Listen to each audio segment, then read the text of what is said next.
All right, cool. We are good to go. Everyone can hear okay? Oh, yeah. Perfect.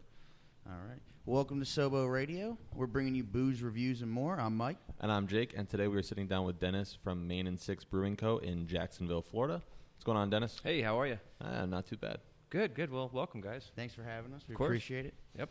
So I guess to start off, why don't you give us a little bit of some background? Okay, yeah. So we've been open for about a year and 8 months now. Prior to that, we were, a brewery and planning for about a year and a half, 2 years. In that time, I was home brewing, and then years before that, I started home brewing. So, what got me into this, I guess, was I dropped out of grad school, and I decided, I didn't know what I was going to do with my life, and to take my mind off of that and sort of be out of sight, out of mind, I saw a friend of mine home brewing on Facebook, and I was like, well, I like craft beer. I'd like to home brew, try that. And that was how it happened. It was random. It wasn't something I'd planned on. But then once I started doing it, I learned more and more about it. I bought a bunch of brewing books and went on brewing forums and started buying even more equipment and spending a lot of money to make sure I could make, really good beer. And at first my wife and my mom was like, what are you doing? Why are you spending all this money? They thought it was a hobby, and I guess it was at the beginning, but from there it evolved into what it is now, and a passion, something I love to do, and still, it's interesting to see the evolution of it, I guess. Now, is there a moment where you realized where it went from a hobby to this is a potential career choice for me? This is a path?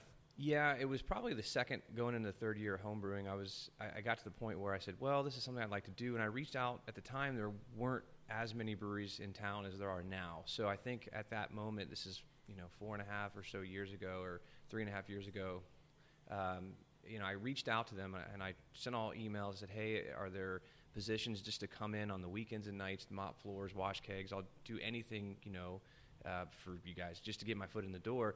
And some of them didn't respond. One of them, who I'm a good friend with now, Praven at Ardwolf, responded and said, hey, we have a full staff. There's nothing here, that we could offer you. We appreciate the interest. Stop by sometime with a resume, and then, get to know you. So at that point, I thought, okay, there's nowhere for me to go in town, so I've got to sort of figure this out on my own. So I said the only way I can do that is, join our homebrew club cast, start entering contests, and see if I'm any good at what it is, I have been doing, and get an objective outside opinion on the beers from others, and that's what I did. So I just said, okay, let me just do this for another year or so and get as good as I can at it, and then that's when it's sort of the drive where if I guess you can't do something, or someone tells you can't do something, I'm the type of person that says, well, I'm going to find a way to do it. When I was a kid, sometimes it got me in trouble. So, anyways, so that's sort of how it went from hobby to taking it seriously as a career. When you were home brewing, was it like a garage operation, kitchen? Where Yes. were you brewing? Garage. Garage? Yeah, very hot. It's still hot now. I mean, breweries are very, very hot places, but yes, it was in the garage over 2 open burners, and that 3-tier system sort of deal with the stainless steel pots I used. What kind of system are you brewing on now? What size? It's a 5-barrel. Our equipment manufacturer is Alpha, and I had a relationship. A friend of mine go and work for Alpha, and that's how I got hooked up with them. I got quotes from a lot of different manufacturers, MCF and Portland Kettle Works and some others, but the relationship I had with James, a friend of mine who worked at the time for Alpha, is the reason I settled with them. So he actually helped me design our system and some of the hard piping custom, specifically for what we have in our backspace. Okay. Now, how did you land on this place in particular, this area of Jacksonville? So we looked at breweries. One are always conducive to historic neighborhoods, or definitely. even industrial neighborhoods. You see it in Brooklyn, you see it in Cleveland or Cincinnati. These areas of town that were overlooked or they're abandoned. They have blight, all those things. So not that Springfield has that. For us, we have a lot of historic neighborhoods, and that's where breweries also fit, not just the warehouse districts and some of the other places in other cities. So I went ahead, and there are some areas of Jacksonville that are already, they're neighborhoods that are historic, but they're very expensive. So they've already been developed. So we were sort of priced out of those neighborhoods. In Springfield and another area called Murray Hill were the 2, I guess, historic neighborhoods that still hadn't fully developed, that had really, pretty good prices for commercial property. So my mom and I, who's my business partner, started looking in those 2 neighborhoods. We came to Springfield, and the Main Street corridor, which we're on, is very conducive to having, not just commercial, but something like this, a brewery. Oh, yeah. So anyways, we found this building. It was smaller than what we wanted originally for square footage. So James, again, to bring him up, my friend at the manufacturer, he's like, well, if you're going to get a smaller building, you originally, I wanted to start with a 10 barrel. He said, you might be better off starting with a 5. It's going to give you, while it doesn't yield as much, total volume at the end, it's going to give you the option to do, with more fermenters, to do more variety. And he was right. So I'm actually happy we ended up with a smaller system, even though the building's smaller. So things work out. My mom has a good eye for design and business. So although I was against the building somewhat at the beginning because of the size, she saw she's able to see down the road the final end product. And so, we got the building, and it's great. It worked out very well for us. I think your layout in here is awesome. Like your bar, I think the way that it's set up makes the actual building look bigger. It does. And yeah, you guys have a lot of seating. Yeah, we have a good amount of seating. We do. I mean, I think seating-wise, we can fit like 100 or so people inside the tap room, even though our, I'll tell the fire marshal that, like we have 100 people or more in here, but, I think, our cap is lower, but then we have the patio. That fits comfortably another 30 to 40 people. Yeah, so, I mean, like you said, we tried to take the building size and do as much as we can and make it look as big as possible, open, design. So yeah, it's tricky sometimes, but we figured it out. Yeah, no, for sure. And the neighborhood too. We were driving when we were coming in, and we were just like, wow, this is like, we were like, we should buy some property if we had some money. It's upcoming. Like you can see, there's some rough areas, but you can see where there's going to be growth. Like you can see a lot of breweries moving in. Yep. There's definitely some unique shops and stuff coming in down the road. To be a staple here is going to be a big thing for you guys. It is. I mean, we're right there on that precipice where, now that there's 3 breweries open in this neighborhood within 2 blocks, there's more restaurants, more coming as well. We've got our next door building project we're working on, but both sides of Main Street, east and west of it, the residential side's been rebuilding for quite a while. I mean, people have been coming in, I guess, and refurbishing homes, but the commercial corridor wasn't catching up. So until Crispy's, the pizza joint down the road, and then us and the other brewery, Hyperion, that opened a couple years ago, came in, there wasn't a whole lot on the commercial corridor that was, new or bringing folks down here. Right. That's like we were talking about last week when we were at Hourglass with Eric. We were saying that the beer industry and brewing is so tight-knit. Everybody's very close. Yep. It's not as much competitors as companions, and everybody wants to see everybody succeed. Totally. And I think with having 3 other breweries right down the road, I think that's going to help you guys in the sense of development on this street itself. And I think a lot of people are just going to come in and they're going to hit you. Then they're going to go down there, hit a couple of the other ones. Oh, yeah, absolutely. It makes it more of like a destination for an afternoon instead of just like, oh, let's just go here for 15 minutes, grab a beer, and then take out. off. Yeah, so that's exactly what we've been talking about here, not just within staff, but, my mom and I and my wife and I, as more things, more breweries, more bars or whatever it is, to make it sort of a walkable, have things that you're in rotation with other businesses, like you just said, gives everyone or more people more reason to come and stay and, you can make a day out of it. Correct. It's that nice, and that's something I like. Like being in St. Augustine, you can just go downtown and you're there, and you can hit 4 different bars, and you don't have to go home, Uber back, and you're done. Yep. And it's nice when you can go into like a couple breweries and be able to do that and sit down, and enjoy some beer, and hang out. And I like to sit at the bar and just like hang out and watch some TV, talk with the bar manager, the tap room manager, whatever, and have a good time. And I think that you're able to do that, especially here on this location. So. Oh, I agree. And, even though we have the 3 here within our neighborhood, downtown, which is a mile away, we've got Intuition, we've got Bold City downtown, and then right on the other side of downtown is Ardwolf. Right. So, I mean, all within a 2 or 2.5 mile, driving small window of time, you can hit 6 breweries. Yeah, do a nice hop. So it's nice. Now, switching subjects a little bit here. Yeah. You just got back from Miami doing a collaboration with MIA. Yep. MIA, obviously a huge player in the beer scene. How'd that happen? What do we have to look forward to? So the beer we're brewing is called Mega Mixtape. So it's a combination name of our Mixtape Pale Ale, their Mega Mix Pale Ale. And since it's Mega Mixtape, the head brewer Jared there said, why don't we... to make it mega, we have to make it big, so let's increase the ABV, but we'll still make it, sort of a fruity, juicy IPA. It won't be a hazy. It's not going to be a New England, so it's going to be a double, and I think it's going to be close to 9%. I mean, it's going to be high, maybe 9.3. But, you know, it happened from me knowing Jared. Jared used to work at Intuition, and he got, you know, the job as the head brewer down at Miami. When he did, I sent him a message like, man, that's awesome. Congratulations. That's a big deal. It's a really big deal. And so he'd come. I think his girlfriend still lives in Jacksonville, so he travels quite regularly back up here. And he was here one Sunday. He's talking with one of the bar staff, and he's like, "Yeah, the beer's really good. I need Dennis's email." So he then shot me an email and said, "Hey, we want to do a collaboration in Jacksonville. We're only going to do 2. We're going to do one with you guys and another brewery in town. When can you come down?" I was like, "Man, soon, as soon as possible." So we just looked at our calendars and we settled on June, and he's going to come up here in July, and we're going to do another collaboration here at our place. That's awesome. Yeah, that's pretty cool. Yep. So, you know, I guess the short answer is sort of just knowing Jared, knowing people ahead of time, connections, build those relationships. Yeah. Like that's one thing you were mentioning earlier is that the community, it's more of companionship, you know, versus, you know, having, you know, a competing business. Yeah, it's not so cutthroat. It's not. So building those relationships, a lot of breweries in town, we all know one another. I need grain. If I'm short on something, I call them like, "Hey, I'm missing, you know, or I need 20 pounds of this specific grain or hops. Do you have this I can borrow? I have an order coming next week. I'll just bring it back over when I get it." So having that ability, those relationships are important. For sure. So, yeah. What's so give us some of the names you've come up with for your beers. Oh man, we have a lot. So I mean, we have some just traditional neighborhood names like Hubbard Street Stout.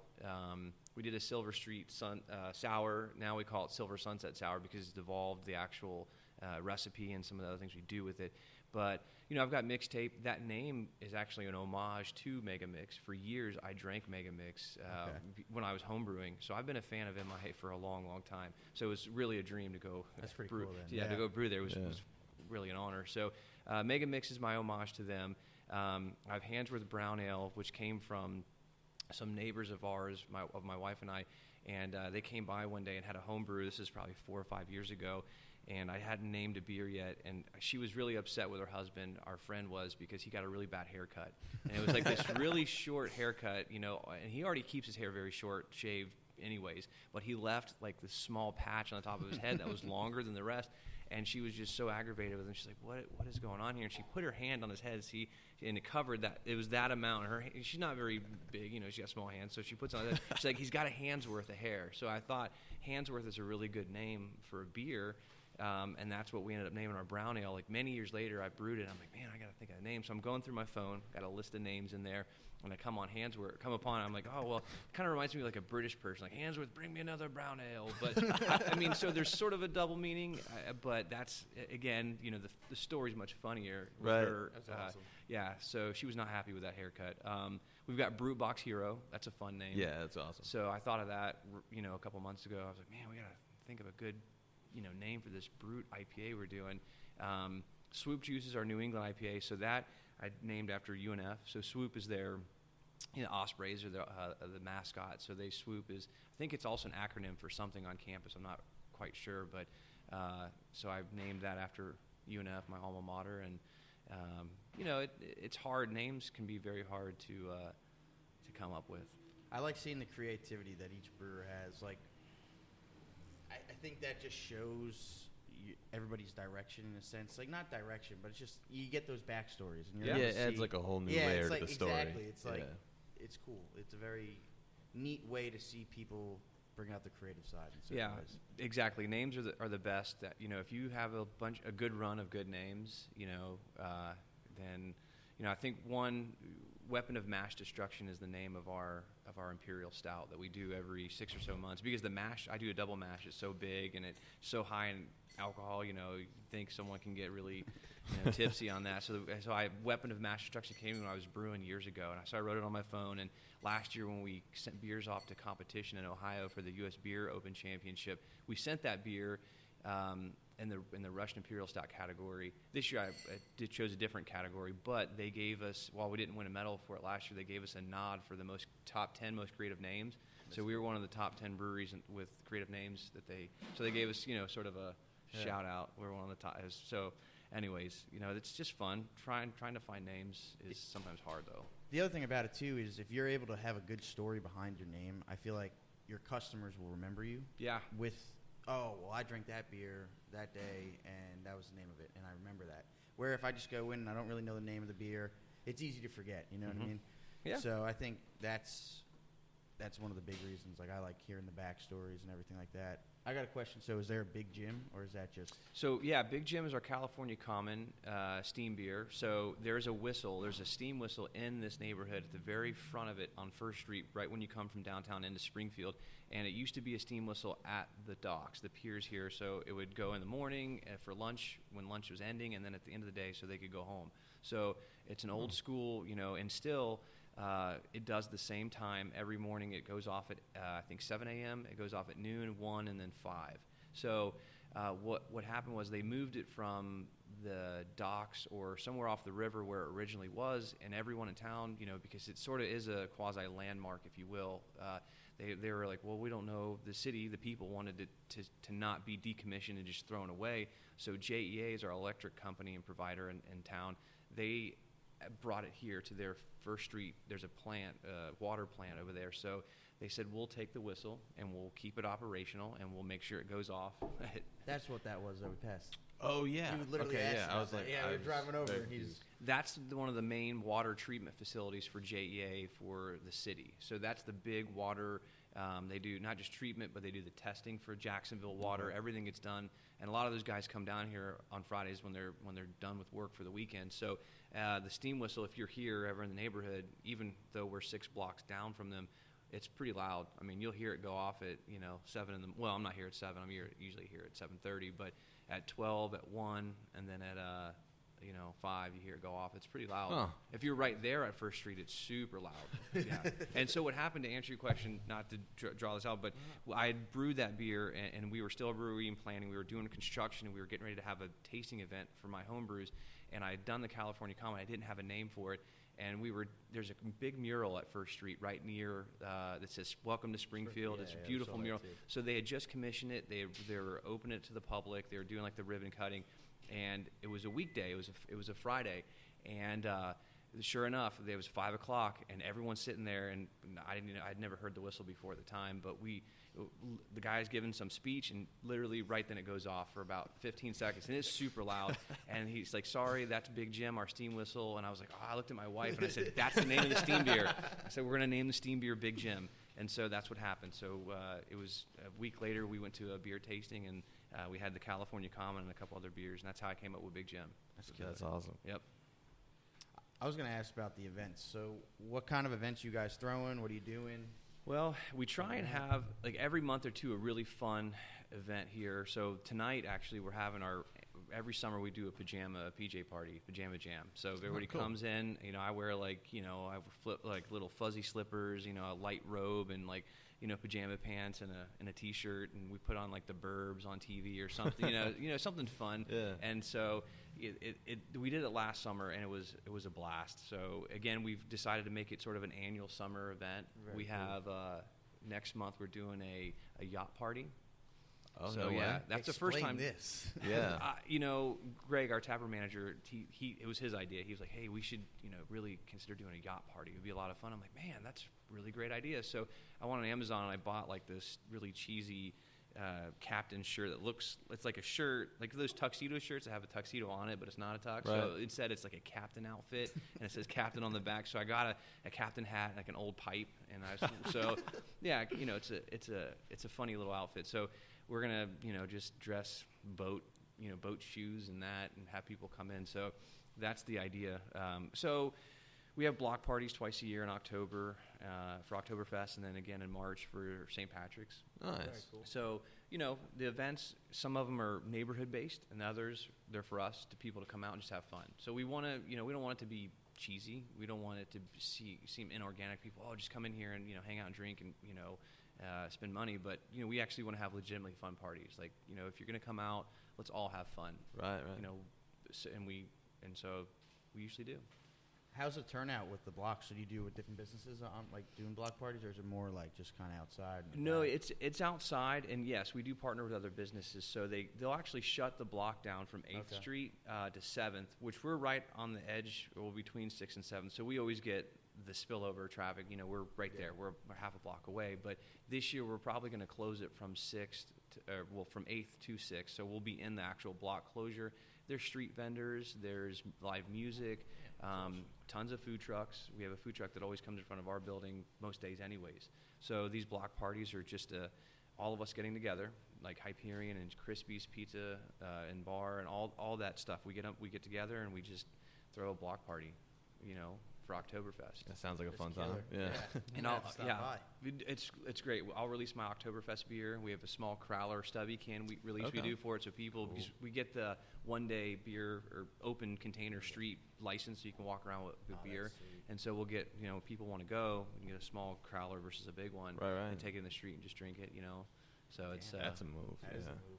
Yeah, we'll have to venture this way when that happens. You should. Sure. It's a lot of fun. It's actually we've done it once and done St. Patrick's Day twice, and it's been a lot of fun. It's killer. Yeah. You see any future collabs on anybody you want to go or you would like to go to, I should say? Yeah, you have like a dream collab? Someone that if you could collab with anybody, you're like, this is the person. Yeah, I have a couple actually. One of them's actually here in town is Aardwolf.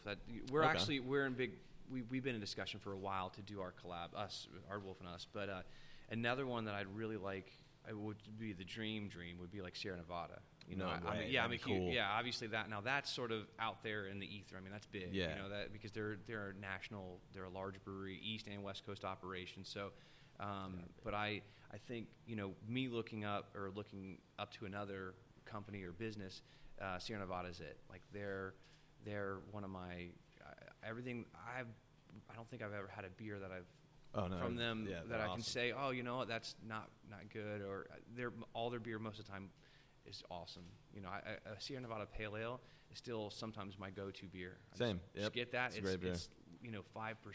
It's easy. Oh man. So that's a beer that's done well. You know, and so Sierra Nevada would be like my big catch. Now, big question. Yeah. What would you brew with them? Ooh. So, since they have, you know, I'd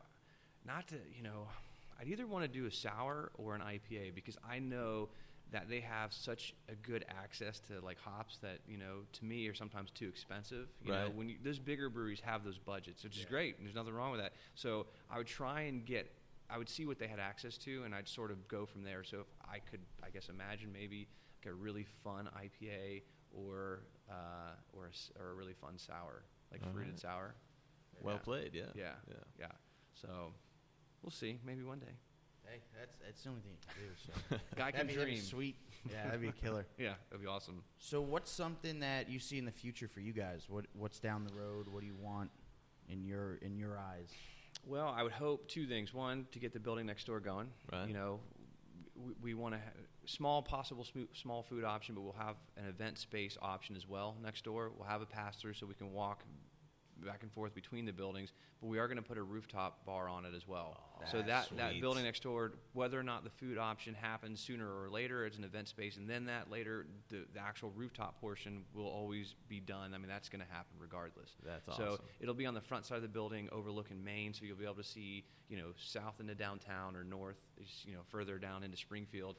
So we'll have that rooftop. So that's sort of an immediate thing in the future that we're getting ready to start going. But I would hope for the grander scale of us and then all breweries is for small folks like us that don't have distributors, self-distribution being passed in Florida. We've had the bill on the floor for the last couple of years, but the House never takes it up.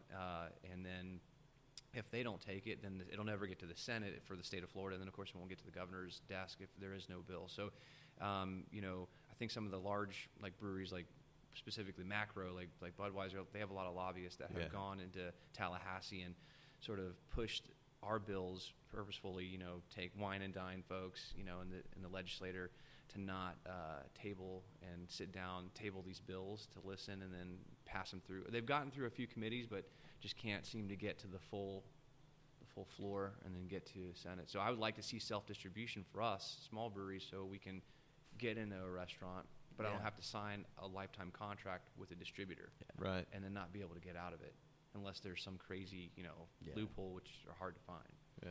So that would be for me. I hope out of my control, but something that would be really helpful for us. Yeah, no, that'd be killer. We've been talking about distribution a ton on the podcast with just different breweries, and they said it's one of the hardest things they do is to choose their distributor, and they just want to make sure they take care of their product. And I respect that a ton. And they're like, it's a research project, just trying to find somebody that 100%. You trust, that you want to give your product to, and that will actually push your product. So, I mean, that's huge. And if you can do it yourself, I think that adds I don't know. I think it adds more to it because you're the one going to drop it off. You're the one that's there. You're the one taking care of the product the whole time. Exactly. So. And then, if you've had a relationship with restaurants or bars or wherever it is you're taking that keg to, whomever it is, even if it's the owner that or whatever, you can sort of go back and get your keg when it's empty. You don't have to wait for it to kind of filter back through the distributor, but you can get that immediate response. You can go over there and say, hey, I gave you this keg last week. How did your patrons, how do they like it? What do they think? And, I think it, having that ability where you can do it yourself, while maybe more work down the road, there's a lot of benefits to it. Yeah, and not only that, I mean, it supports you guys, it supports local business, it goes back into the community. And you're also able to make those relationships. That's exactly, which is half the game. Yeah, it is. Yeah. Oh, no, it's huge. So we'll see. I mean, that's been a big dream. Oh, that's self-distro in Florida. But that'd be killer. Well, rooftop bar immediately gets me excited. No. It's like be here. Yeah, I'm already here for that. But you'll be under the same license for next door, right? Yeah. I mean, it'll be the same thing. It will be the same thing because the buildings back in the day, Springfield, since it's historic, it's an old neighborhood. When you built on your property lines. Now they're set back. So, for example, that grass empty lot we have next door, whoever, if the owners want to build, they have to be now, I guess, X amount of feet away from both of the buildings that they're between. Yeah. So that makes it even thinner, narrower. The building would have to be. So our building right next door is on this property line and wall like us. So that's why we can do that pass through. Right. And then we can carry over the license. Make it all one contiguous building. And then have our, commercial malt beverage license to produce the beer, and then our beer serving license can encompass both buildings. So, we got with our brewery licensing lawyer about that, and he's going to handle it all for us. So you want to bring in food over there, or do you want to have more like a food truck kind of scene too? Well, I like the food truck idea. We don't know yet. My mom and I, again, we're the business partners together in this, so that's been the back and forth her and I've had, about the food, how big the kitchen will be or what the menu will be, like how in-depth. We both agree if we have food, it won't be an in-depth sit-down menu. It's going to be fast casual, and then from there, whatever the cuisine would be, we don't know yet. But, food, I don't know. We'll see.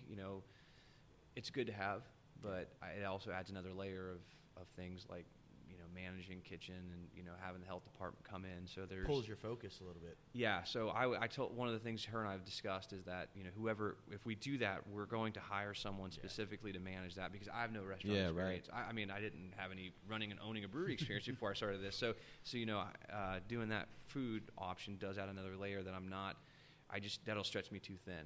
Because I still do the brewing, all the stuff, the business stuff for this side of the house. Adding like the food side of it would probably, I would pull my hair out probably. I don't know. I couldn't juggle it.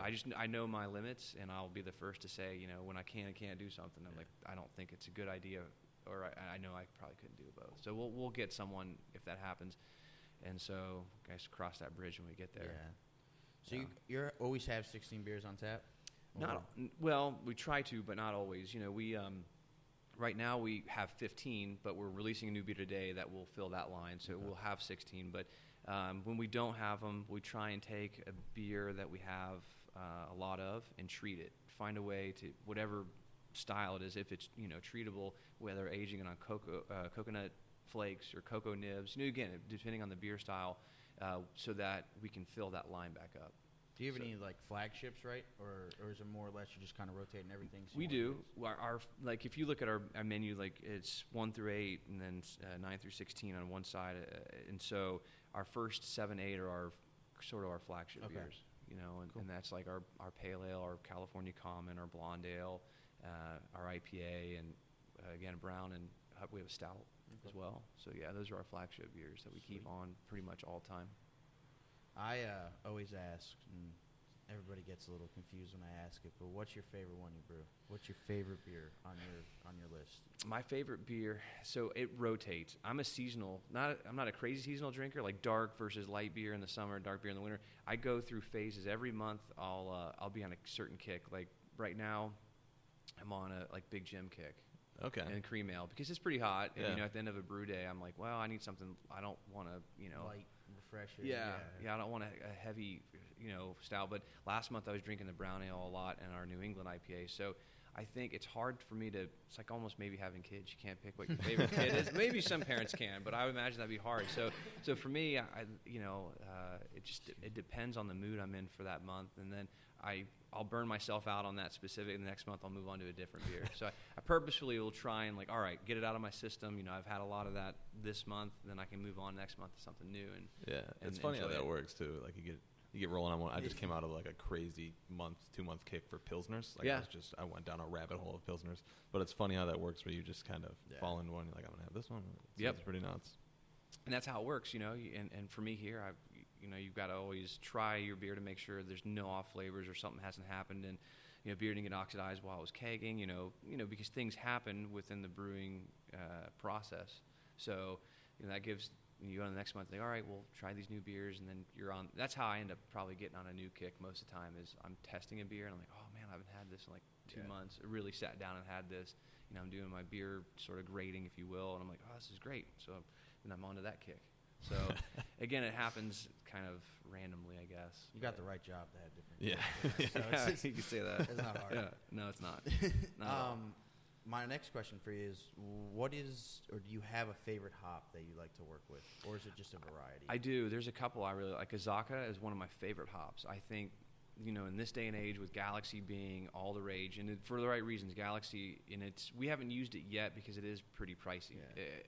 For a commercial scale of buying Galaxy, a lot of the hop, most big breweries have it contracted, so you can't get it anyways. Right. But if you get it on the spot hop market, they're selling it for even more than what you would get it at a contracted price. We're talking like $30, $35 a pound. And when you're buying it on the spot hop market, other breweries are offloading it. They'll say, well, we have minimums. You can't buy more than 44 pounds from me, for example. That's like, $1,400, $1,500, including shipping for, and I would take me a long time to go through it, but that's a big impact financially to buy that much hops. So Galaxy would be something I want to start using. We plan on getting it. I think I might contract a small amount this coming year, but I love Azaka a lot. I think it does a lot of what Galaxy can do for a lot less in cost. Big fan of Citra, of course. Most people are these days. Mosaic and Eldorado are also two of my favorite hops. Yeah, Mosaic's great. Mosaic's fantastic. But if you combo Azaka and Eldorado, even Azaka and Simcoe, you can get some really, really good, fruit-forward aromatics and flavors and some of these IPAs to make it fruity, juicy, but not completely New England. You can, and again, different hops react differently with one another based on the oil content, some of the other things in it. So using them in conjunction with others, you'll get different aromas and flavors than if you would, again, just Citra alone or Azaka alone. You start swapping them around and playing like a puzzle game with them. You'll notice, and then you're like, wow, this is a great combination. I didn't think of this earlier. So do you think it's more of a science, or is it more of like a trial and error when you're using them? There is trial and error in a lot of brewing. There's no question about that. But the science helps the trial and error a lot. So if I try and read and keep up with, the Brewers Association puts out a lot of, every quarter they have the new Brewer magazine, and there's a lot of really good journal entry articles where they're have what's the word I'm looking for when you go to college? You have to look through a journal that has citations and stuff. So the peer reviewed. So a lot of the stuff they put in those magazines are peer reviewed. The Brewers Association pays for it to be done the right way. So they'll have articles on hops. So I take the science part of it and then the trial and error, and then use what I've learned from different podcasts that I listen to, brewing podcasts, and other articles I'll read online about hops, especially new hops, and then I'll take that, and then that's when the trial and error comes in. Yeah. Okay, try this new one and this style of beer with maybe this other hop and see what happens. So it's a combination of art and science, because you have to, as a brewer, make the recipe and then design it a certain way, try it out, and then, again, go back to the drawing board sometimes. Sometimes you get it right on the first time. Not all the time, but that's what's trial and error, and it's what's important. Who's your your podcast? You like? Well, the Brewers Association has a bunch of different ones, and they're actual recordings from sometimes every year the CBC. Yeah. Which is, so, if I can't, sometimes I haven't gone to one yet, the Craft Brewers Conference, but they'll actually have the recordings of those CBC forums. So that's the stuff I'll listen to. The guy who was what's it called, the Mike, the guy who runs the show usually with the DJ. I'm trying to think. MC. He has a podcast that just did it. I listen to him, the Craft Brewer. I think it's just Craft Brewing. I'll have to look on my phone. But I listen to him a lot, and he goes and meets with different breweries, and he's pretty cool, too. A buddy of mine, Fred, who brews, he sends me a lot. So actually, it's funny. He'll be like, hey, you need to listen to this podcast. So he'll text me what it is. And, again, I'll listen while I'm back there in the back brewing. If I'm not listening to the music or the news or something, or in my car usually when I'm driving just to get, again, it's, he's gone to a lot of CBCs over the years. And so hopefully we can go this coming year. I'd really like to go. But this past year we weren't able to make it. But, again, if it's just about learning a little bit more, continually learning. Right, keeping your head in the game. Yeah. Because you can learn off of other people's experiences, too. There's that. So other brewers, I'll text them. I'll like, hey, Fred or Jared from MIA or whoever, guys at Ardwell, I'll text Kevin and them like, hey, what do you do in this situation? Like, what have you done in this situation? And they'll say, okay, well, this is what happened when this, and then you sort of take their reaction and notes and then either do exactly that or mold it to your situation or my situation. So you learn a lot from other brewers because that's real life. Like, you're right there in it, and it's usually that moment where you're calling them like, hey, I don't know what's happening right now. I need some help. And they're like, okay, do this or don't do this, and then boom. So I guess on-the-job training is a real thing. Yeah, for sure. Yeah. Cool. No, yeah. Dennis, you got anything you want to get out to everybody? Something that you want them to know about Main 6? Or? For those out there that haven't been to Jacksonville or those that live in Jacksonville that haven't been to our neighborhood, you should come check us out. Yeah. Springfield has a lot of things to do. It's a lot of fun. Just come down, give us a shot, check us out, and try our beer. I mean, we have a lot of fun here. No, it seems like it. I love it, to be honest with you. We're definitely gonna come back. We'll bring some people with us. Yeah, let me know, and we'll have some fun for sure. Yeah, it sounds like a good time. Yeah, absolutely. All right, guys, thanks for listening. Main and 6, their fearless leader, Dennis. Come down and check them out. Come down and check out the area. It's awesome. Again, thanks for listening, and as always, drink local. Thanks, Dennis. Thanks, guys. Take care.